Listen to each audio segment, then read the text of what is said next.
What's happening, everybody? Welcome back to Redemption with Jaden. Today we're going to be talking about how to get started with Type 2. I've played a few Type 2 games on the channel, but I haven't really talked about it in like any of the tutorials or anything, so it's going to... this video is kind of like a Type 2 tutorial. There won't actually be any gameplay, but I'm going to be talking about how I would get started with building a Type 2 deck, and we're going to kind of try that out with this red-black Contender deck that you guys have seen on the channel before, but we're going to try to transform it into a Type 2 deck, because I think that if you're brand new to Type 2, it's a lot easier to take one of your existing Type 1 decks and then make that into a Type 2. So that's what we're going to be doing in this video, and I haven't really planned it out a whole lot, so you guys are going to kind of have to bear with me, but hopefully that also means that you'll get to see kind of my raw thought process as I'm doing kind of this transformation now that I have been playing Type 2 for many years and have a good amount of experience with it. I don't really do this very often. Sometimes if I have like a really cool deck idea, I'll try it out in Type 1 and then take it into a Type 2 if that's something that or if I think it's a more Type 2 friendly strategy, because you can have multiples of cards and that kind of stuff. Or sometimes I'll just go right into a Type 2 deck with it, because that's usually, I mean, if I have a strategy that I'm thinking is ultimately going to be better for Type 2, I'll just go right into it. So let's go ahead and go over the differences between Type 1 and Type 2 for those of you who don't know. First of all, the deck's got to be bigger. The minimum size for a Type 1 deck is 50 cards, whereas the minimum size for a Type 2 deck is 100. But then you also have a larger maximum. I believe it's 252 cards. Can't say that I've ever seen a Type 2 deck that big. Usually it's kind of similar to Type 1, where the most competitive decks are right at the minimum. A lot of decks kind of go up to that 105, which is basically the 56 of Type 2, where once you're at 14 Lost Souls, the maximum number of cards you can have is 105. So that's kind of the size, and then the other main thing that makes it different is that you can have multiple copies of certain types of cards. So dominance, you can still only have one of each of those, otherwise it would make things it would make Type 2 games go a lot faster if you have multiples of dominance, so those are still limited to one apiece.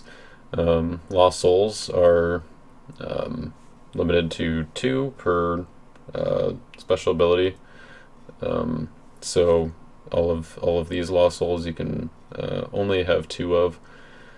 Same thing with any dual brigade cards, so any card with 2 brigades on basically any icons of the card, you can only have 2 of them. So Prisoner at Gaza, because it has gold, or good gold and evil, good gold and evil black, I'm limited to 2 in the deck and a reserve, obviously.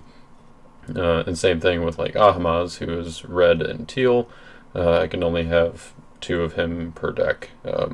At least this copy. I could have 1 red and teal Ahamaz, and I could have 3 copies of the teal Ahamaz from Priests if I really wanted to. Because single brigade cards like A Soldier's Prayer or Uriah the Hittite, which are only red, you can have up to 4 copies of those. So it used to be 5 a number of years ago, but it was ultimately decided that 4 was just a better number because decks with 5 copies of really powerful cards were just a little bit too overpowered. So 4 was it was brought down to kind of promote a little more variety within decks, and I think that it's a pretty good number. So the exception there with single brigade cards is like Covenants. They only have 1 brigade, but they're also artifacts, and whenever there are different icons on a card, it's limited to the the one that limits it the most, I guess. So artifacts, you can only have three copies of any artifact in your deck. So Contender with Adam, since it's a good enhancement and an artifact. So good enhancements that are single brigade you could have 4 of, but artifacts you can only have 3 of. So Covenant with Adam, you'd be limited to 3 of those. If we look at the new Covenant with Adam, this one is 3 brigades. So that's more than 2, so you're going to be limited to 1 of those per deck, even though it's also an artifact. So whichever icon limits it the most is the one that you go off of. Same thing with fortresses. Those are also limited to 3 per deck. We actually don't have any in this particular deck here, so let's go ahead and this is the first one that came to my mind, kind of an underrated fortress that is kind of fun sometimes in multiplayer. The Darkness, so any fortress, you can only have 3 of those. Any cities, so let's look at Hebron, which might be one that actually ends up going in Type 2 deck, because protecting the Red Warriors is nice. Sites are also limited to 2 per, or for sites that have special ability. If they don't have a special ability, then they fall under the limit of 4. So that's kind of maybe an annoying part of Type 2, is that, like, if I wanted to build a Gates of Samaria deck or something in Type 1, I'd be able to have 7 copies of Samaria or however many Lost Souls, because Samaria doesn't have a special ability. But in Type 2, the limit of 4 still applies to sites without special ability as well. So you can only have 4 sites without a special ability. You can have 2 sites with a special ability. So, pop quiz, how many cities can you have? Only 2, because the sites are limited to 2, even though the fortresses are limited to 3, so it goes by the one that's limited the most. So I think you guys get it. I think that's pretty much the only...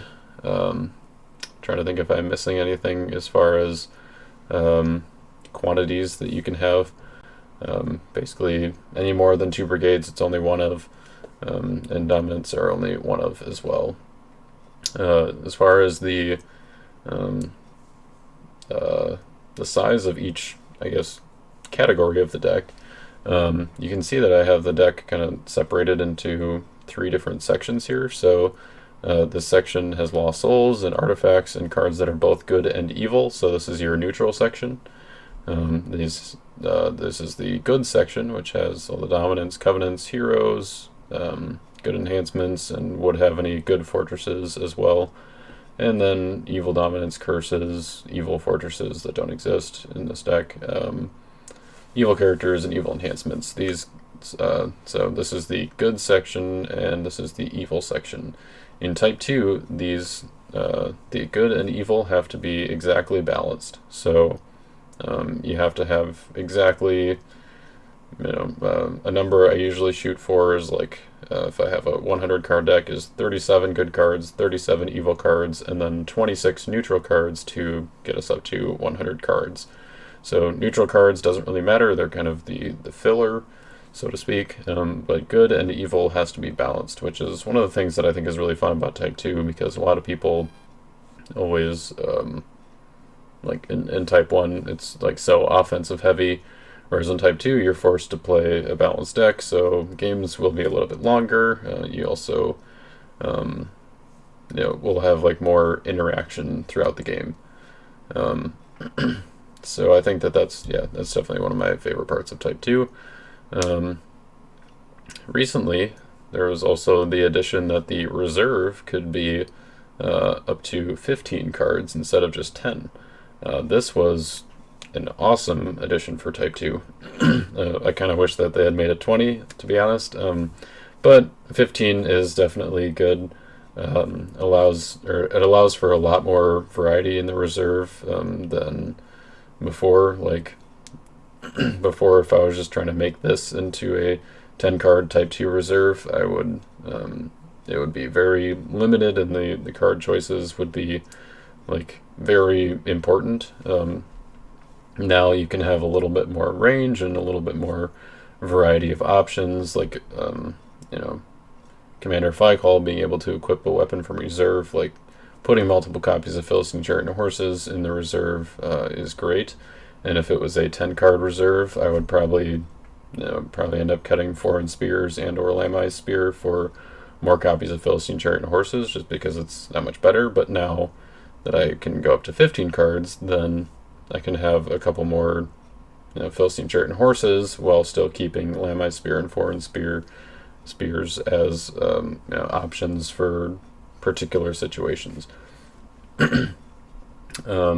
But the reserve also has to be balanced, so you can see that this one is not quite balanced. That'll be something that we'll fix as we go along. It's got 2 neutral cards. They're both good and evil, so you just consider them neutral because they don't tip the scale in either direction.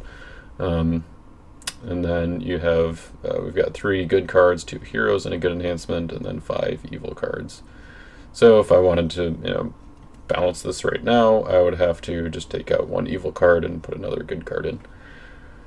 So anyway, let's talk about gameplay in Type 2, and then we'll just go ahead and get into how we're gonna change this deck here. So the differences with gameplay is that the main thing is that Type 2 you play to 7 Lost Souls instead of 5. So first player to 7 wins, and it kind of adds to the length of the games, but it also I think that there's more potential for power in Type 2, and also, on both offense and defense. Maybe it kind of balances out a little bit, but I think just because in general offenses tend to be better. They're more proactive and don't have to be as reactive, which means that they'll be a little more able to accomplish things, I guess. It does make going to 7 not be that much different from like playing to 5 in Type 1, or it doesn't feel a whole lot different, in my opinion at least. There's also Rescuer's Choice, which means that as you are going to your attack, so basically I think you technically put your hero in, but the ability doesn't activate before you choose which Lost Soul you're going after, which means that if you're say you want to attack with someone like Captured Kinsman, if your opponent doesn't have a Lost Soul at the time that Captured Kinsman is entering battle, then you don't have a Lost Soul to target for Rescuer's Choice, which means it's just going to be a battle challenge, even if you use the ability on Captured Kinsman to capture the hero to your opponent's territory or land of bondage and add a different hero to the battle. So that's something that is a little bit trickier with Type 2, is like you have to be kind of more careful with your how you generate Lost Souls if you need to do that, but there are also a lot more souls available, so as long as players are drawing or you have some way to search Lost Souls out, you shouldn't run out too often, but definitely something to be mindful of, like maybe something East of Eden is a better Lost Soul generation card because you can play it in territory before you attack, instead of something like Captured Kinsman or Barnabas, who just searches opponent's deck for a Lost Soul. That also would not allow you to rescue the Lost Soul that you searched for. Last thing is other difference is experience credits. So you might have noticed if you've been playing on Lackey that the first 2 options appear when you right click on a card is XP +1 and XP -1. So you go +1, +1, -1. Yeah, you might have noticed that. Well, that in Redemption is useful for it can be useful for marking cards if you want to do that with like 3 woes and that kind of stuff, but in Type 2 you probably don't want to do that because it could get confusing, because those actually increase the numbers of your hero or your evil character based on if the hero rescues a Lost Soul. So if a hero rescues a Lost Soul, then it is successful in battle and gets an experience counter. which means that Uriah would now be a 7-3 next time he goes into battle, or even in territory if he's being decreased from something. He now has 3 toughness, and so would not necessarily, he wouldn't be discarded if you decreased him 0-2 for some reason. So that can be kind of a double-edged sword. If you have like 1/1 heroes or something and you want to keep getting initiative, they're eventually going to get bigger and bigger, and maybe might not have as good initiative. But it can also be really nice with heroes like the Strong Angel, where if you get them out early and you start attacking with a 10-8, I guess I'll bring it up real quick. This is, kind of a classic play. Maybe this one is the most readable here. He's a 10-8 and negates stuff, so he's kind of just meant to solo attack and hope your opponent doesn't have an answer for him. If he just keeps getting bigger and bigger, then they're less likely to have an answer. On defense, the experience counters kind of work the same way, but it's whenever your opponent does not rescue a lost soul. So this includes battle challenges. If you successfully block a battle challenge, if a hero successfully wins a battle challenge, they do not get experience credit. But if a player successfully defends a battle challenge, they do. If you successfully defend a battle challenge, or if your evil character, you successfully defend a rescue attempt, either way, your evil character, or all evil characters, I should say, all characters on the winning side of the battle get experience credit. So, let's say my opponent had a Philistine that I banded to with Commander Call and then won the battle. My character and theirs would both get the experience credit, so if I did that band again, I would be 2/2 higher instead of just a 1/1. So yeah, I think that's kind of the main gameplay thing. I guess I should mention that you do have to pay pretty close attention to unique and generic characters, since you can have multiple copies of the same character. Which is not quite as common in Type 1. In bigger Type 1 decks you can, and in certain characters you can have multiples of. But you really got to pay attention in Type 2. High Priest Ananias he was a dude, just one guy. So if I can include up to 4 High Priest Ananiases in my deck, but I can only have one of them in play at the same time. Philistine Armor Bearer, on the other hand, is generic. I can also have 4 of him, and I can have all 4 in play at the same time if I want to, because he's generic. So that's going to be something that we think about as we're making the deck into a Type 2 deck, and something that you'll want to consider. If I have 4 copies of Joseph and 4 copies of Mary in my deck, I'm like, oh yeah, it's super good. I'm always going to make sure I have both of them. That's one way you can do it, but you have to be careful because,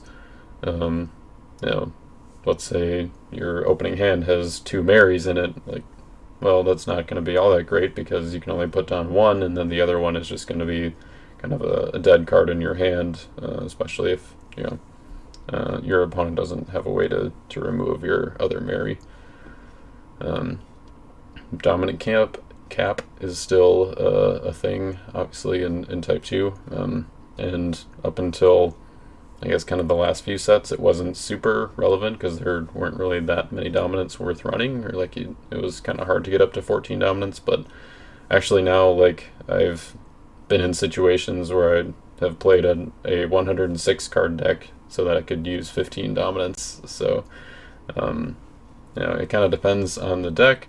In this one, I'm not sure if we'll get all the way up to 14, because I am going to try to keep the deck kind of on the budget theme, sort of like the contenders, and the ultimate goal is to make it available on YourTurnGames, and so we'll see if that works out, if it kind of ends up at a reasonable price for you guys. I might do some editing to the deck after the video before making it public. So I do intend to have a deck list down that you can find down in the description. That is the deck list that I finalize in this video, or we get to at the end of this video. But I'll probably also, once it's available, have a link in the description to the deck on Your Turn Games if you guys would like to buy it, and it might look a little different than the deck list there, so that'll kind of depend on how the price works out, and I want to keep it reasonable for you guys. As we go through the deck, you can see I've got a whole bunch of removed bucklers here that are all face down. I'm going to be using these to indicate having multiple copies, or having other copies of cards. They're just kind of fillers, and what better card to use than buckler? Quite possibly the best good enhancement in the game. Right? I mean, look at that. Look at that. Alright, let's go ahead and get into it. We're going to go section by section, so let's start out with neutral cards here. And we are going to just shoot for 37, 37, 26 as our numbers, just because that's kind of a good starting out. If you want to build like 105, then a lot of times like 40, 40, 25 is a good set of numbers to go for, but kind of being anywhere in that range is where you want to be. If you have like a lot more neutral cards, maybe you're playing like a site deck or something, then we've gone up to like 30, even like 35 neutral cards. Well, 34, or well, I guess you can have 35 if you have like 101 card deck or something like that, but that's just kind of based on the type of deck, but most decks generally going to be sitting around 37 to 40 of each good and evil. So for Lost Souls, I'm not going to really think about it too much. General rule of thumb is you can just do 2 copies of each of the Lost Souls that you have on your Type 1 deck. Sometimes when I'm building a Type 2 deck, I'm like, oh, I really want this Lost Soul as well. I don't just want 2 copies of 7 different Lost Souls, but there's like an 8th or a 9th that I really want to get in there, at which point I'll kind of be like, okay, which of these maybe I only need one of. Like in my, if you watched my April Fool's Day video of the A New Beginning deck against Joe Schaefer,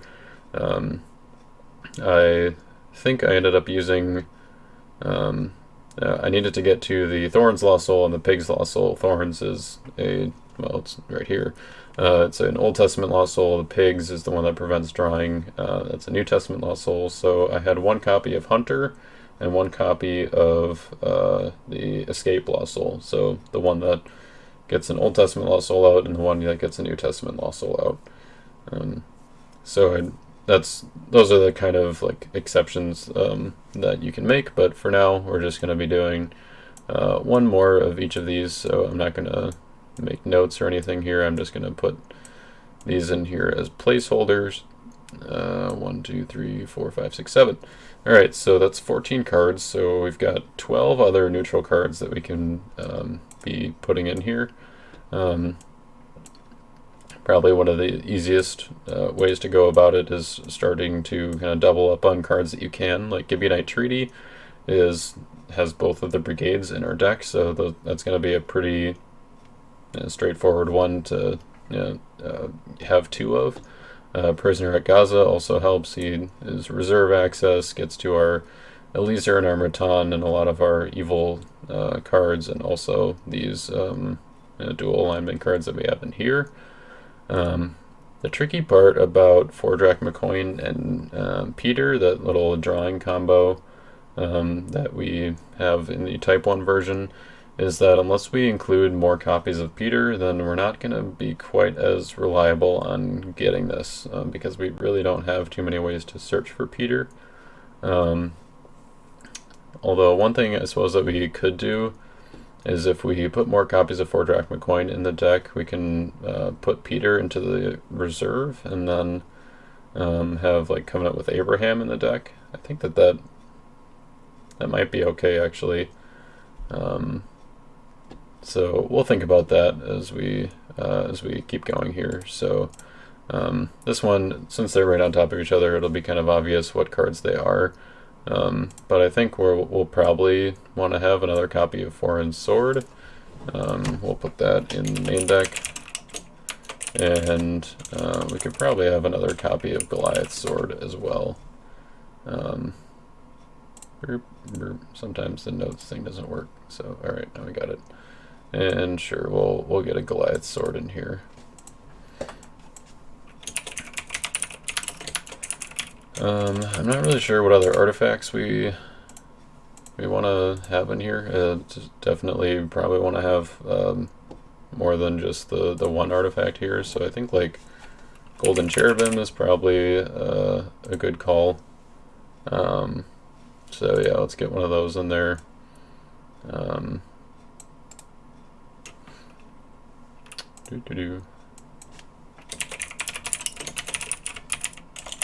That's a pretty accessible. Wow, the notes thing is really not working well today. That's a pretty accessible artifact. That's actually pretty good. I think it's not very. It doesn't add a whole lot of monetary value to the deck, but adds a pretty good amount of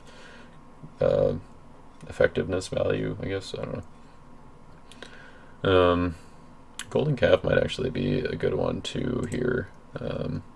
We're also in mono red, so I was going to say that the Jeremiah New Covenant would be good, but I guess that's a good card, so we'll maybe get that. We're going to get to that when we get there.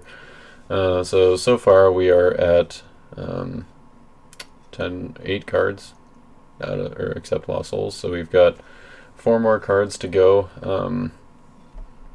I feel like we will probably do the Peter thing or putting him in reserve. I'm just trying to think if we have like other ways to get him out of reserve, other than just having like Covenant with Abraham. No,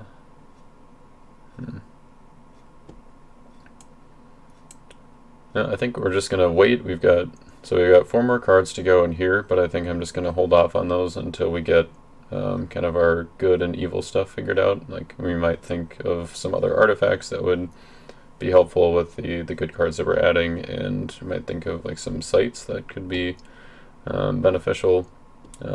So let's go ahead and take a look at the dominance here. I think that, I mean, usually it's good to maximize or max out on your dominance here, so I think that really the other good ones that would really be in like the price value of a contender type deck would be like Ride On Victoriously, and Harvest Time is probably the other one. I didn't copy that on somewhere else. No, okay. Harvest Time is not quite as effective as in Type 1 just because of the Rescuer's Choice thing I mentioned earlier. So like if your opponent blocks and plays Death of the Righteous or something to shuffle all their Lost Souls, in Type 1 you would be able to play Harvest Time and kind of after that and then create another Lost Soul or generate another Lost Soul that you would be able to then rescue. In Type 2 you can't do that even if you're choosing the same Lost Soul that you were originally going for that's back in their deck. Once it goes back in their deck it resets, and so it would, or Harvest Time would not, I guess, recognize it as, or it wouldn't be recognized as the same Lost Soul you're going for. So that would not work. You would just have, or if you like negate it or something with like Gamaliel's Speech, it's the discard to negate the last evil enhancement. That would work because it's as if Death of the Righteous didn't happen. But that's the sort of thing that you should do before your opponent actually shuffles the Lost Souls in, so you don't have to go digging for all those Lost Souls. Are there any other good dominants that would kind of fit in the price range here? I don't think so. I suppose we can just go ahead and double check here. We can maybe just do all of our dominants at the same time. Let me sort it by name. That would make sense. Huh? Yeah, Blinding Light is not really worth it.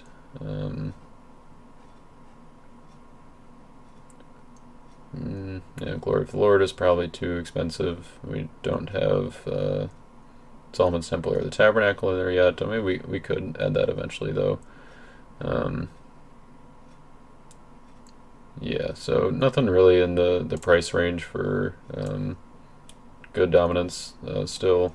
Evil dominance, we definitely have some adding to do here. Burial is a lot better in Type 2 because of the Rescuer's Choice thing. So even if you have like 5 lost souls out, your opponent can only choose 1 lost soul to rescue. So if you just play Burial on that lost soul, then you can stop them from rescuing, which is pretty sweet. Destruction of Nehushtan. Let's just keep it short. I'm gonna know what I'm talking about, hopefully. That one is pretty good as well. Rubble and Dust, that could probably fit in here. Yeah, here's Destruction. There is a new one, but that one's going to be a little pricier, so we'll stick with this one. Let's throw a Rubble and Dust in there as well.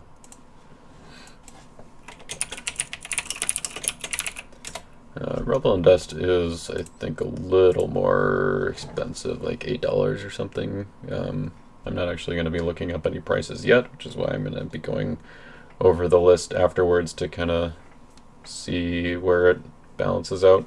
But I'm not sure if that will be, or that'll probably come later on down the road.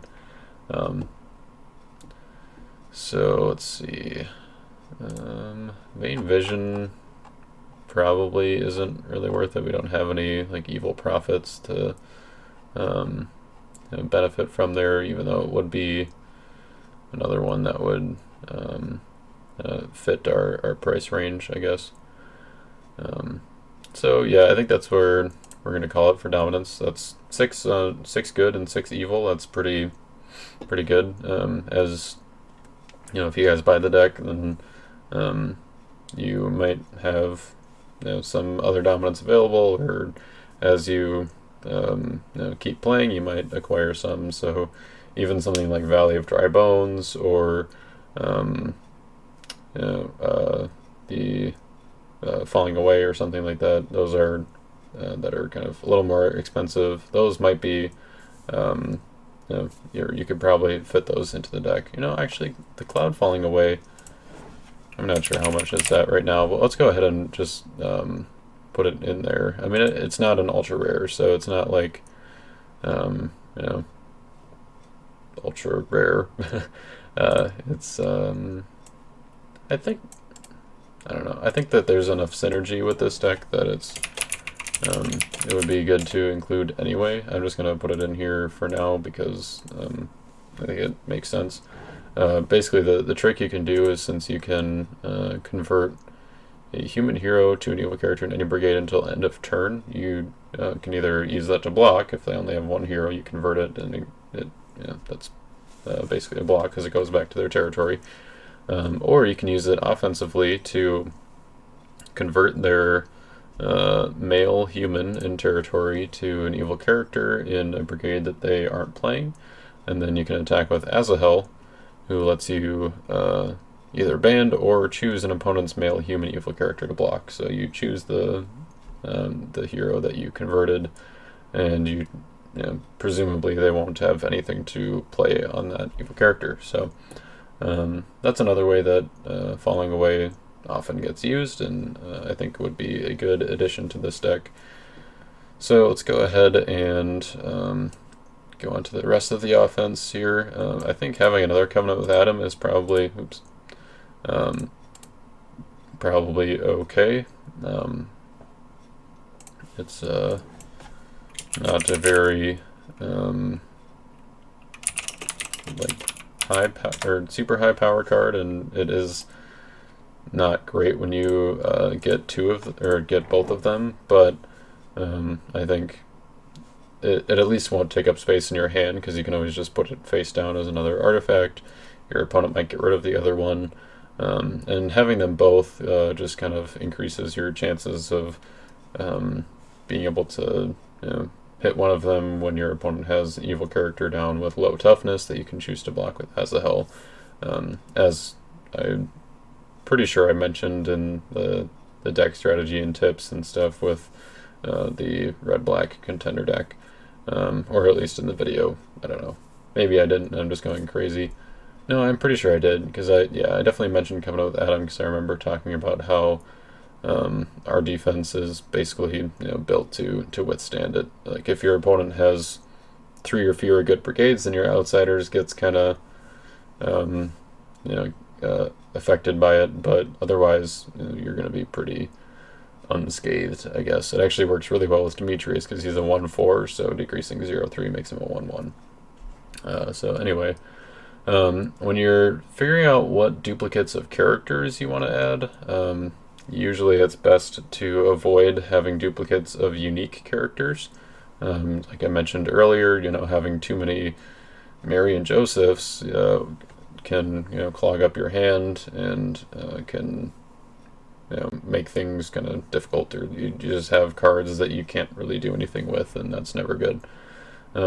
Joseph is kind of an example of one that might be okay because he exchanges with a hero from deck or reserve. So I've played decks where I used like 3 maybe or even 4 copies of the Angel Under the Oak, like in like a judge's deck or something. So he's a unique character, but he exchanges with a gold judge in your deck territory or discard pile, so or your hand.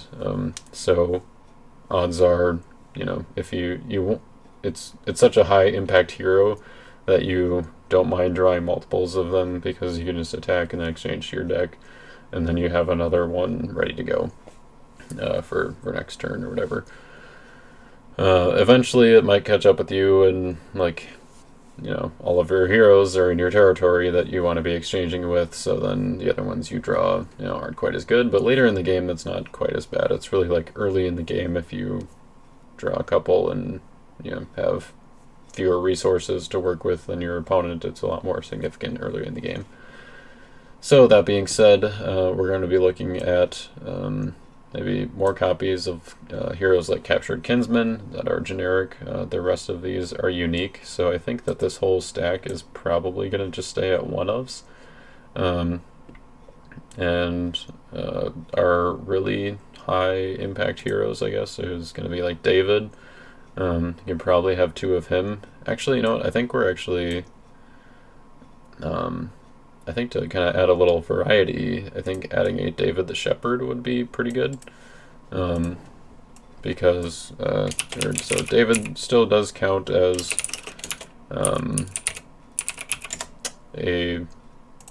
all the Davids are the same unique character, so you can only have one David the Shepherd and one David Outcast Refuge, because they both have 2 brigades. But I think having kind of the flexibility of both of them is kind of nice, because one can take heroes from reserve and ban to them, and this one allows you to take an OT Red Warrior class hero from your deck and put it in play. So if I want to get my Ishmael out right away, or Azahel or something, that can be pretty helpful. So I think having options here is good, especially if you have ways to like search for heroes from your deck, so you can decide which David you want. If you also have ways to bounce characters, then let's say I draw David the Shepherd. Let's say I draw David the Shepherd, but I really want David Outcast Refuge. I can attack with David the Shepherd. Well, actually, I'm not sure if you can do that, because David the Shepherd says put him in play. So I'm not sure if you can search for the other David. But you get what I'm saying, just kind of effects like that, where if you can search for the copy of the character that you want, it does allow you to have a little more flexibility than you would have in, say, Type 1. So I think that, David the Shepherd is a good include. I think that we can go up to probably at least I think maybe just 2 copies of Captured Kinsman. He does kind of have some anti-synergy with the deck, and with a lot of multi-brigade good enhancements. So doesn't you gotta kind of be careful there. You have to either have your Bravery of David ready, or be attacking with Uriah to make discard abilities cannot be negated for your Trumpet and Sword or your Hailstones and such. So we'll do 2 for now. We might go up to 3 later on if we need more cards or more filler or whatever. But yeah, I think that also because he's not quite as good for Soul Gen, like you can't generate and rescue in the same turn with Captured Kinsman. Or you can generate, but there has to be another Lost Soul for you to choose to rescue. So it does kind of set up for future turns if you do that, or if you capture him still. So definitely not a bad card. So I think that the best approach for unique characters is kind of maybe not playing multiples of them, but having kind of a variety of them. So like here we have the Centurion at Calvary. If we add the Centurion at Capernaum, then we kind of have a little bit of flexibility there. The abilities are slightly different. This one negates evil characters and evil weapons and has access to sight. This one negates sights and evil characters, except banning a warrior class, and then has access to sights. So Centurion at Calvary is a little bit better, but maybe occasionally you'll want to negate sights as well. So send at Cap. All right. Who else would we want to include here? Like I said, Peter might end up in the reserve just because if we do Covenant with Abraham, I don't know. I'm just not really sure if that's worth it at this point. I think Jehoshaphat would be a good include. He bounces and bans.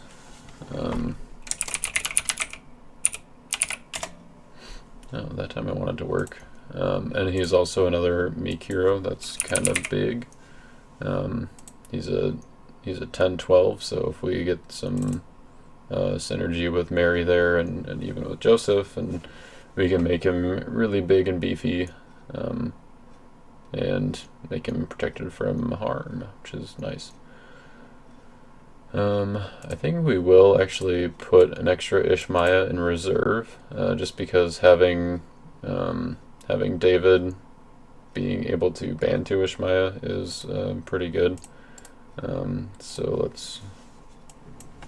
I think you can do notes and reserve cards. Gotta work with me here. So I'll put that with the heroes there.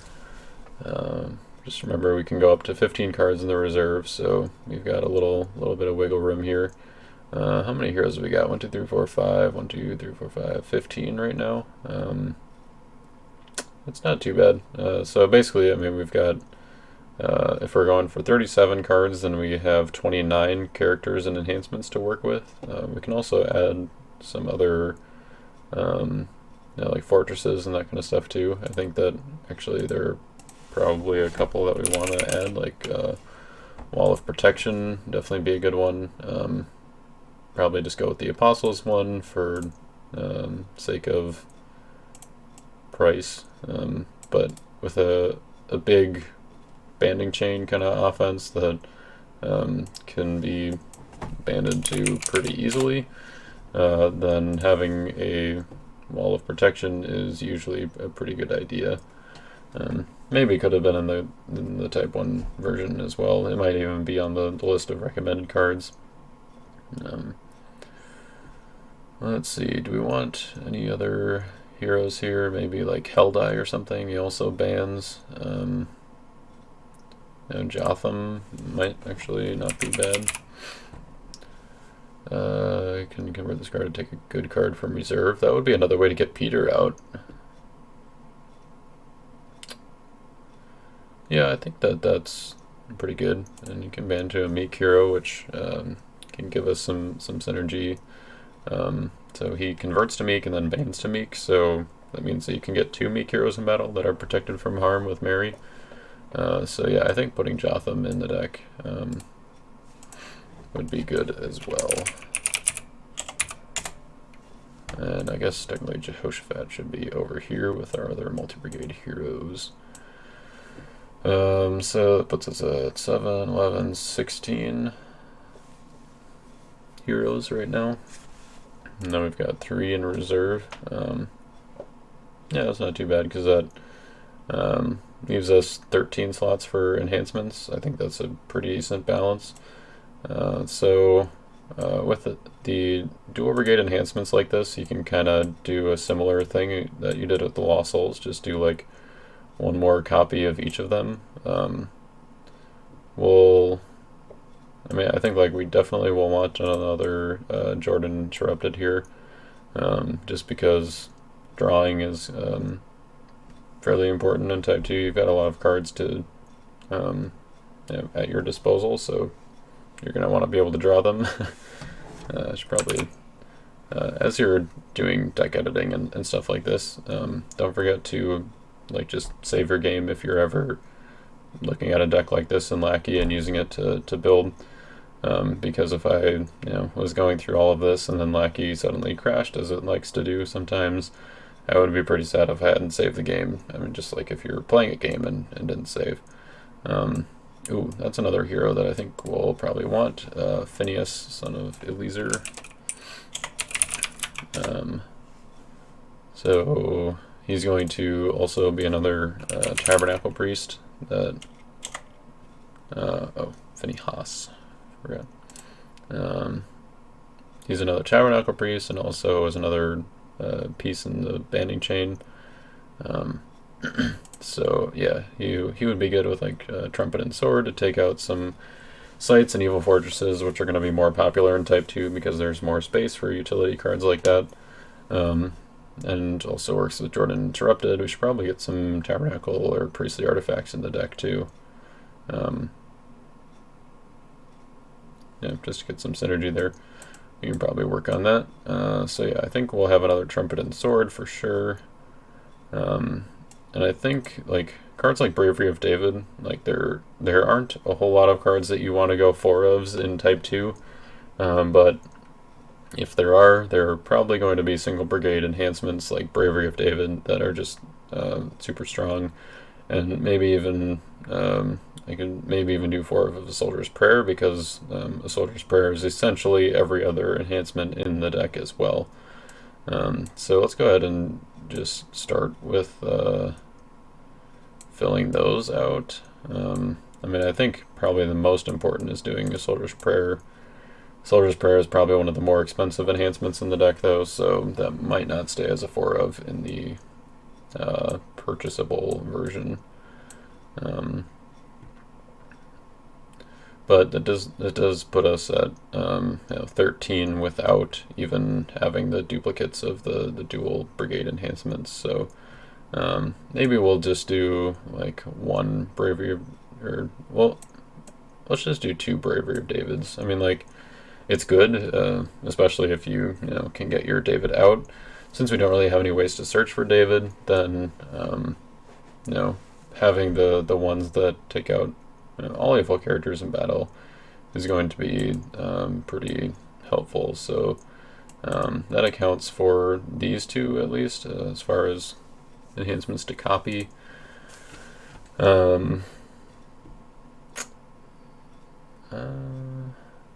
Let's see, I think we actually ended up at 17 heroes, didn't we? That might be a little more than we need. I think Peter, we'll just go ahead and put him in reserve for now, and he might just end up coming out, to be honest. I mean, I want to keep it kind of as close as I can to the theme of the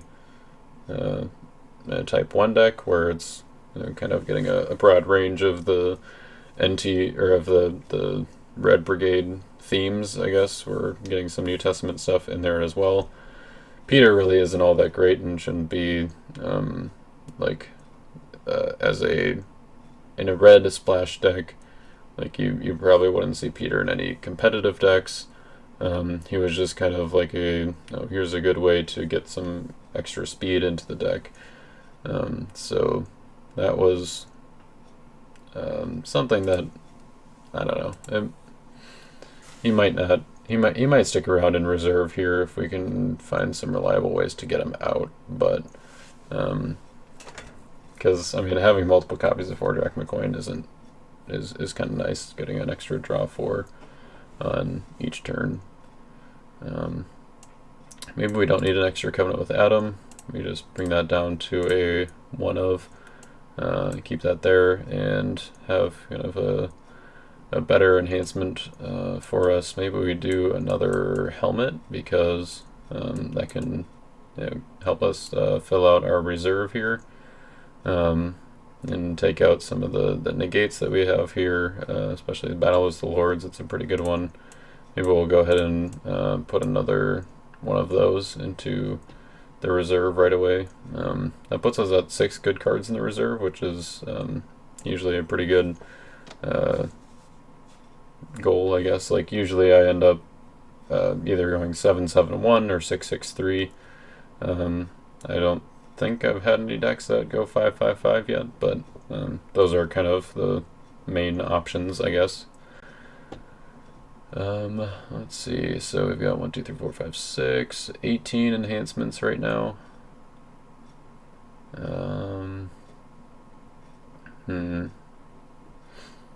18 enhancements, so that puts us at 26, 34, puts us at 42 good cards.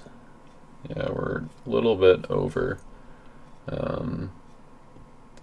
So let's actually cut a trumpet and sword as well. I mean, it is good and has good synergy, but yeah, we have 4 copies of A Soldier's Prayer, so we can go fetch it from our discard pile if we think it's going to be more effective than our other options at the time. Let's go ahead and just throw it up there. I don't know, I'm picky, I guess. Let's see. Yeah, we'll come back to that. I think that's a pretty okay. It looks pretty okay for now. We might actually just go up with the number of good and evil cards, just because there weren't a whole lot of reserve or neutral cards that we needed right away.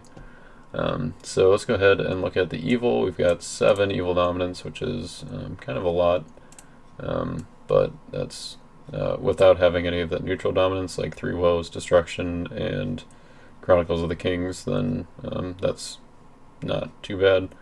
And like I said, dominants are powerful enough that it's worth having as many as you can.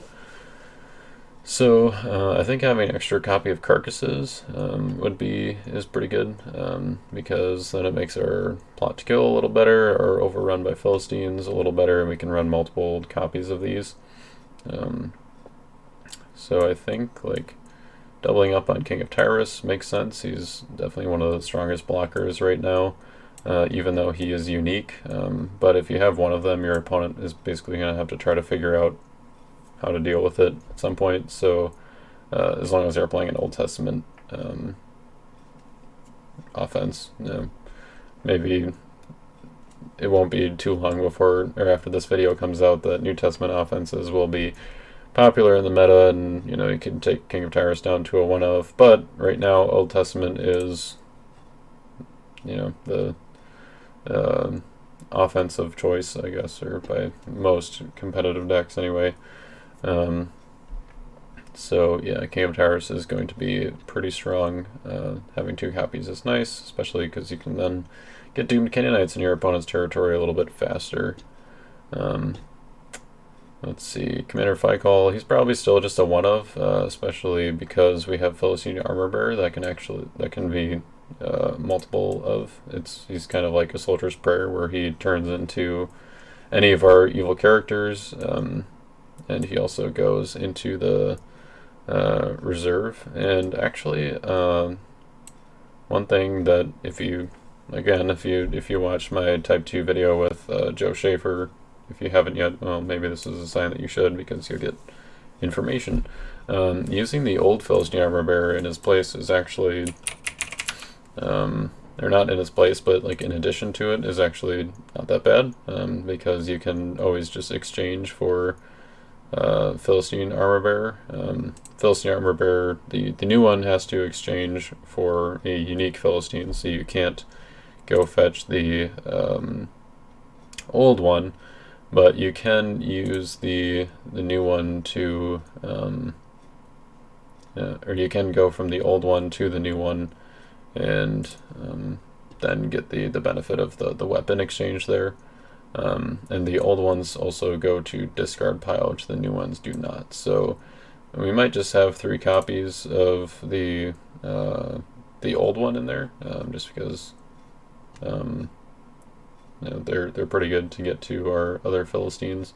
But also, since we're not completely focused on Philistines, maybe you'd be looking at your Type 1 deck and be like, oh, maybe I should just go all in on Philistines, or all in on Canaanites or something with King of Tyrus, and that might be something you want to do, but in this case it's probably not going to be quite as good. So I'm probably just actually going to only have like maybe 2 of the old one is a good number for now. Philistine Invaders is also generic, but I probably still wouldn't have more than 1, especially with the Philistine Armor Bearers. I mean, I guess if I have the old ones in here that I can exchange for him, then that's probably okay. I think as far as Evil Fortresses go, it probably would be worthwhile to have at least 1 Philistine outpost.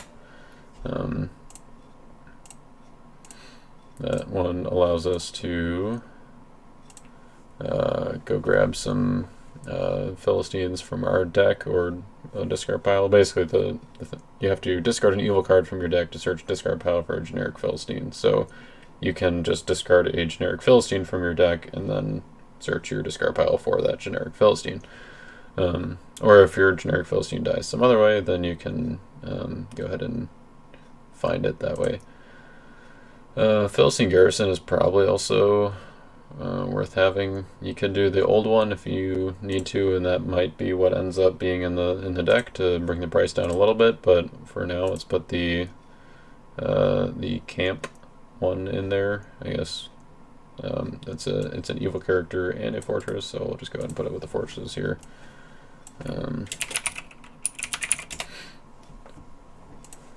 Let's see, High Priest Ananias, probably just a 1 of. Demetrius, that might be a 2 of, I think, just because he has a lot of good synergy with Seized by Riders, which is pretty good enhancement. If you can make it cannot be negated on Demetrius, then interrupt the battle and set aside 2 heroes for 2 turns is pretty good, because you are not only interrupting the battle, so you get around, or you can answer their battle winner or something, but you're also taking out up to 2 heroes, so if there are 2 heroes in battle, you're able to take out both of them, and if they're not, you can just stall them by taking out one of their other heroes in territory as well. So that one might be a 3 of. Overrun by Philistines, maybe a 3 of. Foolish Advice, I would probably just go with 2, since it doesn't necessarily win battles, but it is nice with big characters like High Priest Ananias, King of Tyrus, and Saf. Once they play their battle winner that gets around King of Tyrus' protection, or they play their second battle winner that is not prevented by Saf, then you can just play Foolish Advice and hopefully be bigger than them in order to stop them. And I think that it's pretty safe to just do 1 more of each of these multi-brigade enhancements. Multi-brigade enhancements, the reason there's a limit on them is because they're usually better. Scattered Sheep is pretty good. It takes out all heroes in battle, and banding is pretty popular even in Type 2. Betrayal is very good, it's drawing, so yeah, you probably want to have 2 of those. So let's see, that puts us at 614 evil enhancements. We might be able to go up from there. Definitely probably want to have, or I keep saying definitely, probably. I think we might want to look at putting in a few more evil characters, just because we're only at 12 right now, which is not terrible. I mean, we have, especially if we have Philistine Outpost, which can search for them, and Philistine Garrison, which can be an evil character if needed.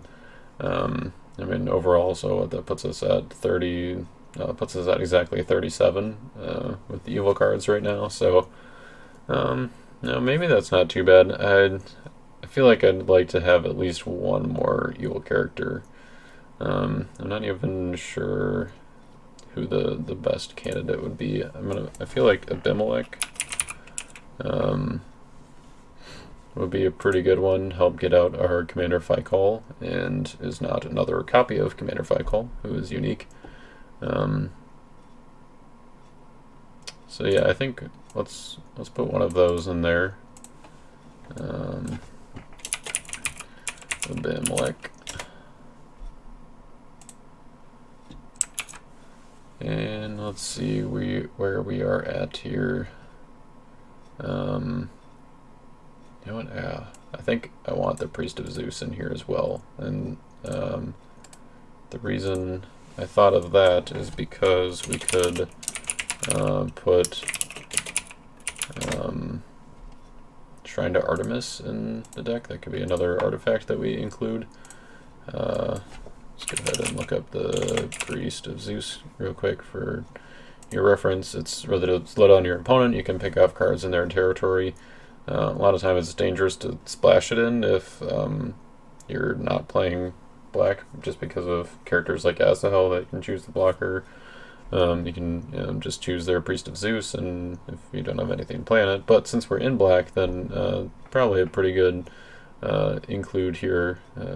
If you've got the promo version that looks super sweet, you can put that in there. But yeah, it is a rare from Early Church. And then you can also run Shrine to Artemis, which is a common from Early Church that lets you shuffle a card and accept a lost soul in your territory or set-aside area to search deck for a black Greek and put it in play. So basically, you can get your Priest of Zeus out, or you can go ahead and grab a Demetrius so that you get the most value off of your Seized by Rioters as you draw those. So right now we're at 39 evil cards. Let's go ahead and put in a Shrine.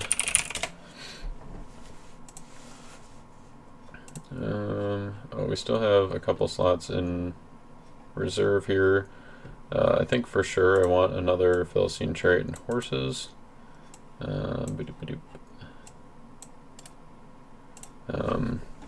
As I kind of mentioned in the intro there. So that puts us at 6 evil cards, so we're good on those. But do we want to swap out the Foreign Spears of the Lamai Spear? No, we can keep those in there just as options. I mean, Philistine Chariot and Horses, honestly, if anything, we should just put maybe 1 or 2 into the deck as well.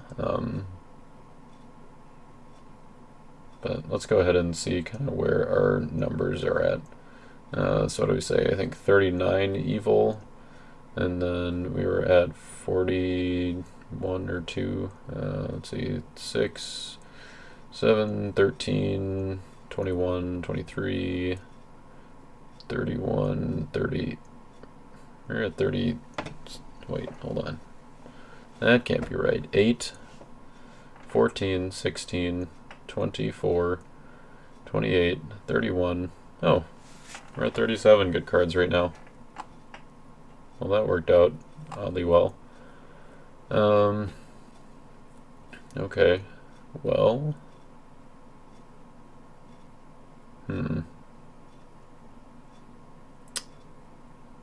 so maybe we just go 38, 38, 24, because we're already at 1, 2, 3, 4, 5, so we're at 23 neutral cards right now.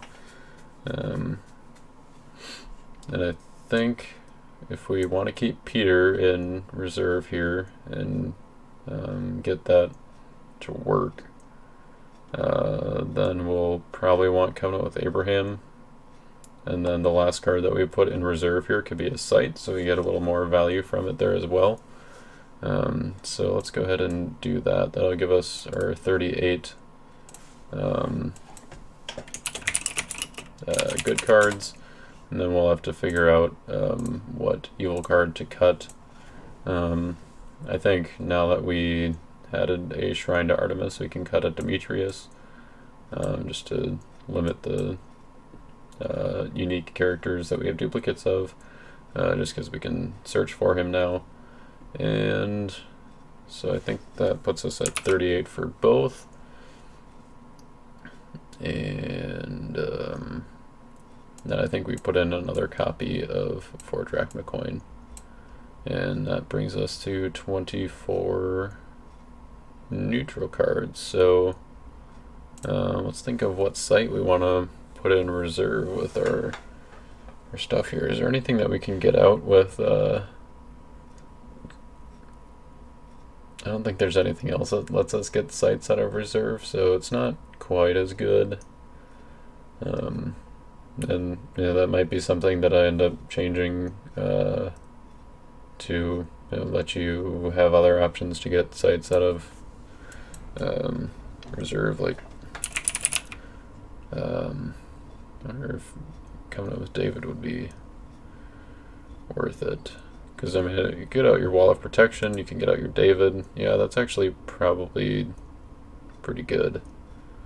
What can we put in for that, or what can we take out for that, I should say. What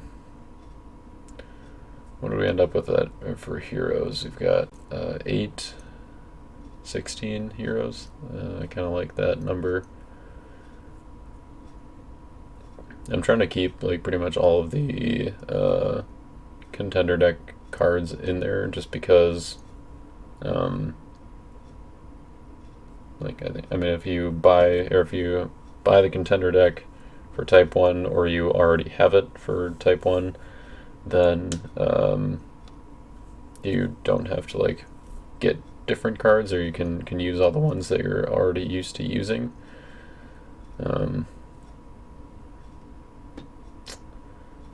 But it is kind of tempting to take out the Covenant with Abraham and the Peter and the 4 drachma coin stuff, just because I don't know how consistent it's going to be. Let's do this. Let's take out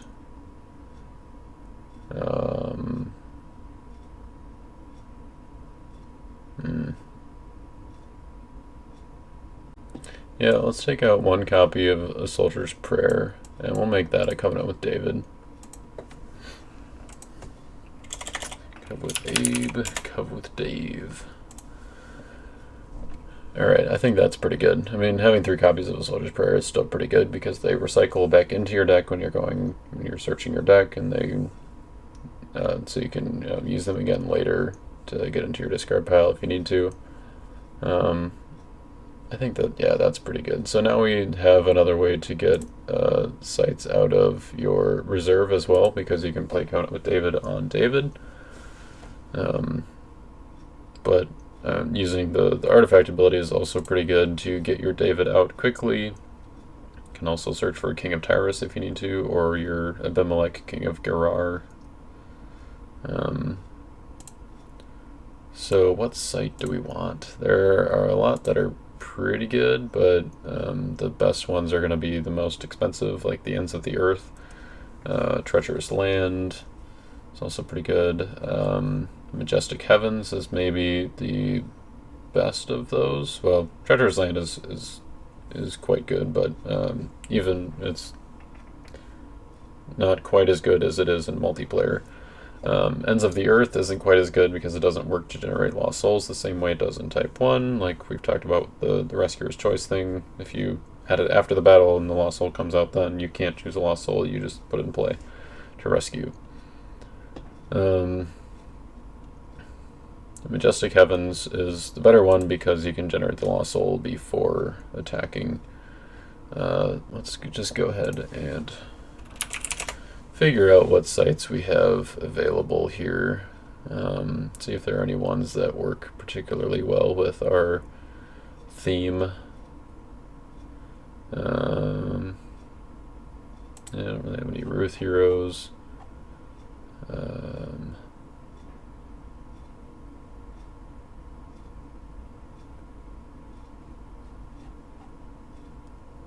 Do.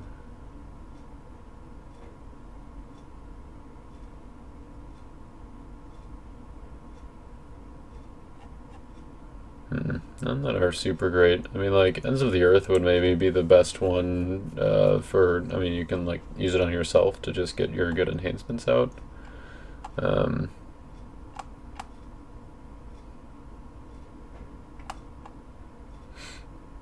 Like, having at least one site has got to be good, right?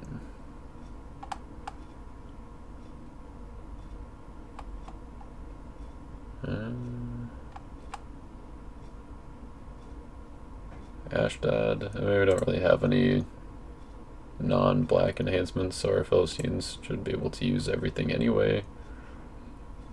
We could do Babylon, the Harlot, just because it starts as a site, so it counts as a site, so it counts as neutral for deck building purposes.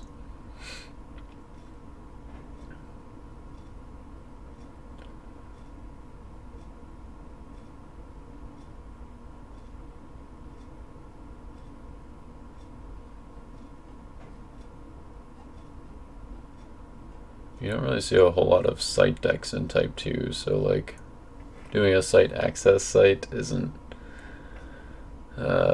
all that necessary. I mean, I guess we do play New Jerusalem, right? So could just do New Jerusalem Bride of Christ. That seems like a pretty decent option. It's a red hero, technically, but since it begins as a site, it counts as a site for deck building purposes. So yeah, sure, let's do that. Boop. Oops. Alright, I think that puts us at 100 cards and 15 in the reserve, so I'm going to go ahead and put this into... I'm gonna go ahead and put all the actual cards into the deck, and we'll kind of take a look at it with all of the cards actually showing. So, alright, well, that worked out pretty well.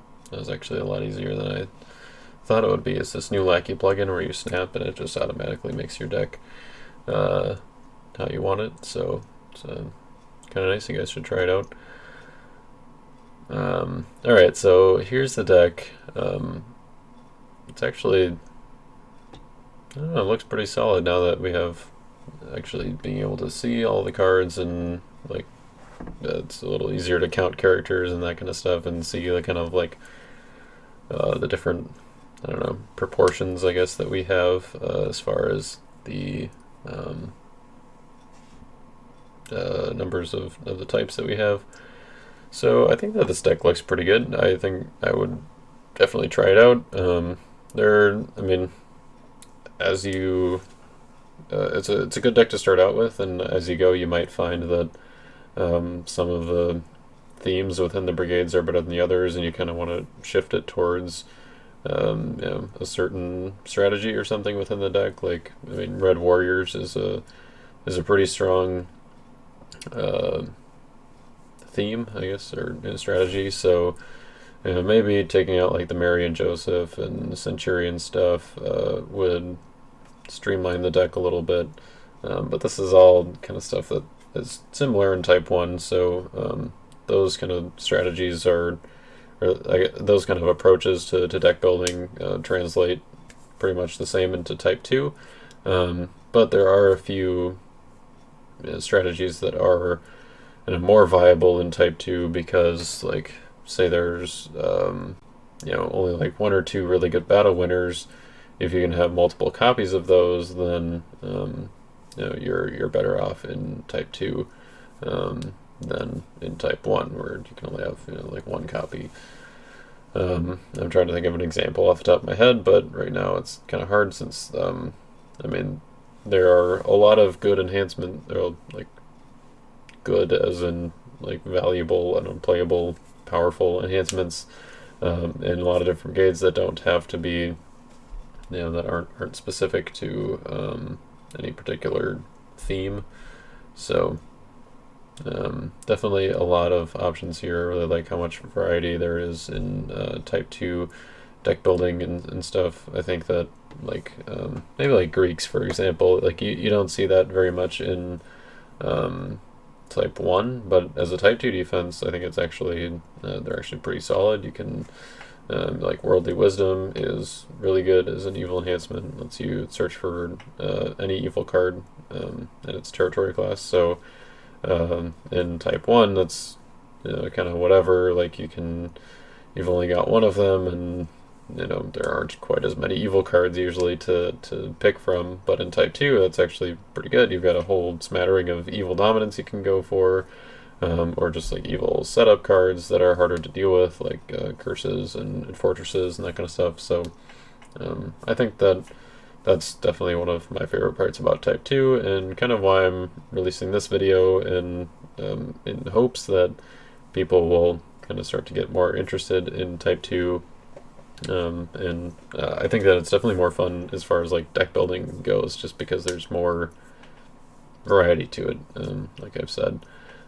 This was also kind of inspired by someone asking me about one of the guys in their playgroup who was going to be getting the red-black Contender deck, but wanted to make it into a Type 2 deck for one of the tournaments that they have coming up, and I thought that, hey, you might as well, instead of just kind of giving some advice on how to make it into a Type 2 deck, let's just go ahead and make that available to everybody.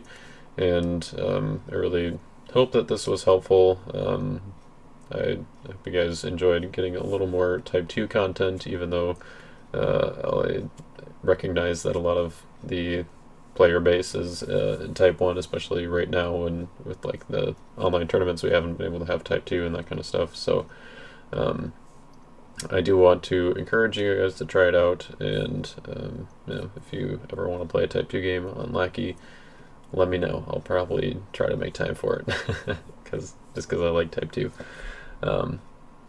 So, alright, yeah, like I said, link to the deck list and where you can buy it are in the description, or should be at some point in the near future, hopefully. And yeah, we'll catch you guys in the next one. Bye.